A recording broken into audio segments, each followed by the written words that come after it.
Hi everyone, welcome to Pen Paper TNPSC. So என்ன question கொடுத்துருக்காங்க அப்படின்னா, what is the angle between the hands of a clock at 4:20? 4:20 மணிக்கு கடிகார முட்களுக்கு இடையே உள்ள கோணம் என்ன? அப்போ என்ன அர்த்தம்னா, இப்படி கிளாக் இருக்குது, இது 12ன்னு எடுத்துக்குவோம். ஸோ இது 3, அப்போ 4 இங்கனக்குள்ளே இருக்குது, ஓகேவா? அப்போ 4:20 அப்படிங்கிறப்ப இங்கனக்குள்ளே 4:20 அப்படின்னா 4ல் சின்ன முள் கண்டிப்பாக இருக்காது. ஏன்னா 4 மணிக்கு 4ல் இருக்கும், 4:20ங்கிறப்ப கொஞ்சம் நகன்றிருக்கும், கரெக்டாக? அப்போ சின்ன முள் கொஞ்சம் நகன்றிருக்கும், 4க்கும் 5க்கும் நடுவில் இருக்கும். சரிபாதியாக இருக்காது, கொஞ்சம் முன்னாடி இருக்கும், ஓகே தானே? ஏன்னா சரிபாதினா 4.5, அப்போ 4 சரிபாதிக்கு கொஞ்சம் முன்னாடி இருக்கும். அப்போ 20 அப்படிங்கிறப்ப இந்த முள் எங்கே, பெரிய முள் எங்கே இருக்கும் அப்படின்னா இந்த 4க்கு நேராக இருக்கும். அப்போ தான் அது 4:20, கரெக்டாக?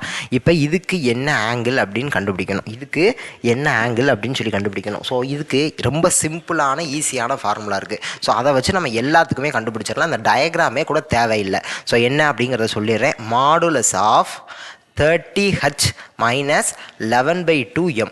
இந்த ஹச் அப்படிங்கிறது எத்தனை ஹவர்ஸுங்கிறத குறிக்குது. இங்கே ஹச்சுக்கிறது வேல்யூ என்ன? 4. எம் அப்படிங்கிறது எவ்வளவு மினிட்ஸ் அப்படிங்க, எத்தனை நிமிடங்கள்ங்கிறது குறிக்குது. இங்கே எம்முக்கு 20. அப்படியே சப்ஸ்டிட் பண்ணுவோமா? 30 × 4 மாடுலஸை போட்டுக்கிறேன், மைனஸ் 11/2 × 20. இப்போ இதை கேன்சல் பண்ணேன் அப்படின்னா எனக்கு 10ன்னு கிடைக்கும். இங்கே 120 மைனஸ் 110. அப்போ ஆன்சர் என்ன வருது? எனக்கு பாசிட்டிவில் வந்துருச்சு. அதனால் மாடுலஸ்லேருந்து வெளியே வந்தாலும் பாசிட்டிவ். ஒருவேளை நெகட்டிவில் எனக்கு ஆன்சர் வந்துச்சுன்னா மாடுலஸ்லேருந்து வெளியே வர பாசிட்டிவாக வரணும். அப்போ எத்தனை டிகிரி அப்படிங்கிறது 10 டிகிரி அப்படிங்கிறத என்னுடைய ஆன்சர். ஸோ இந்த தீட்டாக்குரிய வேல்யூ என்னது? 10 டிகிரி. ஸோ இப்போ நீங்கள் இதை வச்சு நீங்கள் என்ன இதுக்கு வேணால் போட்டுக்கலாம். இப்போ உதாரணத்துக்கு சொல்லவா? உதாரணத்துக்கு 9:40ன்னு இருக்குது, ஓகேவா? இப்போ 9:40 இதே மாதிரி நான் போட போகிறேன். இப்போ 9:40னா 30 × 9 மைனஸ் 11/2 × 40ன்னு வரும். இப்போ இதை கேன்சல் பண்ணேன்னா 20ன்னு இருக்கும். அப்போ 3 9s are 27, 217 வரும். மைனஸ் இங்கே 220ன்னு இருக்கும். அப்போ ஆன்சர் எனக்கு என்ன வருது? 50 டிகிரின்னு வருதா? அப்போ 9:40னா 50 டிகிரி. சரி, இப்போ ஒரு டவுட் வரும். ரயில்வே டைம் கொடுத்தா என்ன செய்ய? உதாரணத்துக்கு 13:10ன்னு கொடுக்குறாங்க. அப்போ என்ன செய்யணும் அப்படின்னா, எப்பயுமே 12 hours கிளாக்கை தான் நம்ம எப்பயுமே எடுத்துக்கணும். அப்போ 13:10ங்கிறதோட மீனிங் என்னது? 1:10. அதாவது 13 மைனஸ் 12 தான் 1. அப்போ எப்பயுமே 12லேருந்து கழிச்சுக்கணும்ல, அவ்வளோதான். அப்போ 1:10ன்னு எடுத்துக்கணும், ஓகேவா? ஸோ இது ஒரு கான்செப்ட். அப்போ ரயில்வே டைம் கொடுத்தாங்க அப்படின்னா நம்ம 12 hours கிளாக்குக்கு மாற்றிக்கணும். அப்போ என்ன பண்ணணும்னா -12 பண்ணிக்கணும். ரொம்ப சிம்பிள், அவ்வளோதான். இப்போ ஒருவேளை கிரேட்டர் தென் 180 டிகிரி ஆன்சர் வரும் ஒரு சில இடத்துல. அப்போ கிரேட்டர் தென் 180 டிகிரி வருது அப்படின்னா, கிரேட்டர் தென் நமக்குரிய ஆன்சர் கிரேட்டர் தென் 180 டிகிரி வருது அப்படின்னா ரிஃப்ளெக்ஸ் ஆங்கிளை மீன் பண்ணும். அதாவது இப்படி முள் இருக்கும். அப்போ இந்த டிகிரி இங்கே இருக்கக்கூடிய தீட்டாவை மீன் பண்ணும். அப்போ நமக்கு உள்ளே தானே நமக்கு வேணும். ஏன்னா பெட்வீன் த ஹேண்ட்ஸ், 2 முட்களுக்கு இடையில் என்ன இதுதான் கேட்குறாங்க.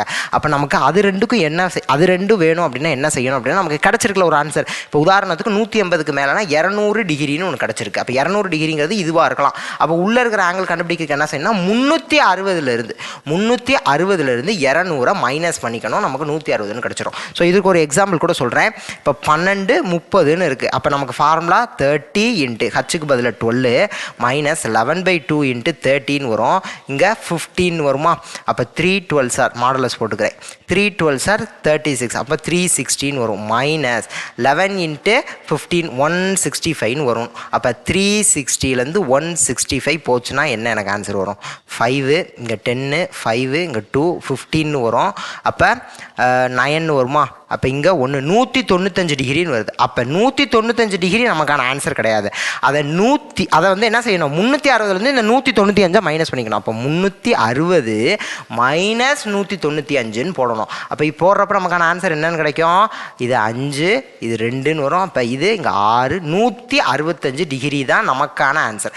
அப்போ கிரேட்டர் தென் 180 வந்துச்சு அப்படின்னா 360லேருந்து நமக்கு கிடச்ச ஆன்சரை மைனஸ் பண்ணிக்கணும். ஸோ இப்போ நான் காமிக்கிறேனே, நம்ம என்ன எடுத்துக்கிட்டோம்? 12:30 தானே எடுத்துக்கிட்டோம். 12:30 கிளாக்கில் எப்படி இருக்கும்?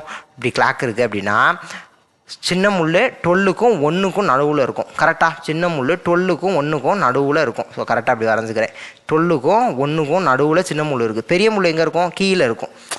அப்போ நமக்கான ஆங்கிள் வந்து நமக்கு கிடச்சிச்சில 195ங்கிறது அது இந்த ஆங்கிள். நமக்கான தேவை இது இந்த ஆங்கிள் தான். அப்போ நம்ம என்ன செய்யணும்னா 360லேருந்து இதை கழிச்சுக்கணும். நீங்களே லாஜிக்காக யோசிங்களேன். இப்போ 12 இப்போ நேருக்கு நேராக அப்படி இருக்குப்பா முள். நேருக்கு நேராக முள் இருக்காது, பட் நேருக்கு நேராக இருக்குப்பா ஒரு இடத்துல. அப்படி இருந்துச்சுன்னா இது என்னது 180 டிகிரியா? அப்போ இதை காட்டியும் 12க்கு நேராக இருந்தால் 180, அதை காட்டி கொஞ்சம் நகன்றுச்சுல, அப்போ எப்படி 195 வரும்? லாஜிக்காக யோசிக்கணும். அப்போ 195 இங்கே வர சான்ஸ் இல்லை. அப்போ இந்த ஆங்கிள் தான் 195. அப்போ நமக்கு உள்ளே தானே வரும். அப்போ 180 காட்டியும் கொஞ்சம் கம்மியாக தான் வரும். இது லாஜிக்காக புரிஞ்சுக்கோங்க. அப்போ 180 காட்டி கொஞ்சம் கம்மியாக தான் வரும். அப்போ 360லேருந்து நமக்கு கிடச்ச ஆன்சரை மைனஸ் பண்ணால் 165. இது 180லேருந்து கம்மியாக வந்துருச்சா? அப்போ லாஜிக்காகவே யோசிங்க. ஏன் 360லேருந்து நமக்கு கிடச்ச ஆன்சரை மைனஸ் பண்ணுறோம் அப்படின்னா இதுதான் காரணம். ஸோ இது பார்த்தா இங்கேயே தெரியுது 180. ஆனால் நம்ம கிடச்சது 180 காட்டி பெருசு. ஆனால் நான் எனக்கு பார்த்தாலே தெரியுது 180 காட்டி சின்னதாக தான் வரும்னு. அதனால 360லேருந்து நமக்கு கிடச்ச ஆன்சரை மைனஸ் பண்ணிக்கிறோம். ஸோ இப்போ இன்னொரு கேள்வி கேட்குறேன். 12 o'clock அப்படின்னு இருக்குது, 12 மணி. 12 மணிக்கான ஆன்சர் என்ன? 30 இன்ட்டு 12 மைனஸ் 11/2 இன்ட்டு 0ன்னு போடுவேன். கரெக்டாக? ஸோ அப்போ இதுக்கு 360 டிகிரின்னு எனக்கு ஆன்சர் வரும். அப்போ இதெல்லாம் நீங்கள் லாஜிக்காகவே யோசிக்கலாம். 12 o'clock அப்படின்னா எப்படி இருக்கும்? சின்ன முள்ளும் பெரிய முள்ளும் ரெண்டுமே 12 இருக்கும்ப்பா. அப்போ ரெண்டு முள்ளுமே எப்படி ஒன்றுக்கு மேலே ஒன்று ஓவர்லாப் ஆகிருக்கும். அப்போ ஆன்சர் என்ன? 0வா? நான் என்ன சொன்னேன்? கிரேட்டர் தென் 180 வந்துச்சுன்னா 360 டிகிரிலேருந்து கழிச்சு விட்ருங்கன்னு சொன்னேன். அப்போ 360 மைனஸ் 360 0. ஸோ இந்த கொஷின்லாம் போடணும்னே அவசியம் இல்லை, பட் போட்டு பார்த்தாலும் நமக்கு ஆன்சர் வந்து வருது அப்படிங்கிறத தெளிவு பண்ணிக்கோங்க. அப்போ 360 டிகிரிங்கிறதுனுடைய மீனிங் வந்து 0 டிகிரி தான். ஏன்னா ரெண்டு முள்ளுமே 360 டிகிரினா ஃபுல் சர்க்கிள். கரெக்டு தானே? அது தெரியும் எல்லாத்துக்கும். ஒரு முழு வட்டம் 360 டிகிரி. அப்போ ஃபுல் சர்க்கிள் அப்படிங்கிறப்ப ரெண்டு முள்ளு ஒன்றுக்கு மேலே ஒன்று இருக்குன்னு அர்த்தம். அப்போ நமக்கான ஆன்சர் வந்து 0 டிகிரி. ரெண்டு முள்ளுக்கும் நடுவில் எதுவுமே டிகிரியே இருக்க ஆங்கிளே இருக்காது. ரெண்டு முள்ளும் ஒன்றுக்கு மேலே ஒன்று தான் இருக்கும். ஸோ ஆன்சர் வந்து நமக்கு 0 டிகிரி அப்படின்னு சொல்லி கிடைக்கும். ஸோ அவ்வளோதான். ஸோ எப்படி கண்டுபிடிக்கணுங்கிறதுக்கு ஸ்டாண்டர்டான ஃபார்முலா கொடுத்துட்டேன். அதில் கிரேட்டர் தென் 180 டிகிரி வந்துச்சுன்னா என்ன செய்யணும்னு சொல்லியாச்சு, ரயில்வே டைம் வந்துச்சுன்னா என்ன செய்யணும்னு சொல்லியாச்சு. அவ்வளோதான். ஸோ எல்லாத்துக்குமே இதை நீங்கள் யூஸ் பண்ணலாம். ஸோ டயக்ராம் வரையணுன்னே அவசியம் இல்லை. நீங்கள் ஸ்டெப் பை ஸ்டெப்பாக போனால் ரொம்ப லேட் ஆகும். ஸோ இதை யூஸ் பண்ணிக்கோங்க. Thank you to all. தேங்க்யூ.